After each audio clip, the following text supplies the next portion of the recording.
The greatest common divisor of 91, 39, and 78 is blank.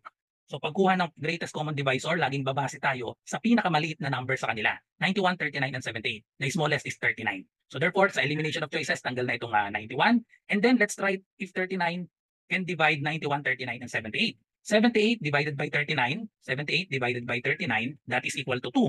Okay, so check. And then 91 divided by 39. So hindi siya eksakto. So mali ang 39. So elimination of choices, tanggal ng 24 because 39 cannot divide, 24 cannot divide 39.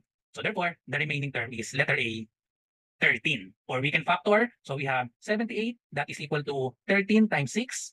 39 is equal to 13 times 3, and then 91 is equal to 13 times 7. So therefore, common factor is 13, or the greatest common divisor or common factor is 13, letter C. Follow for more.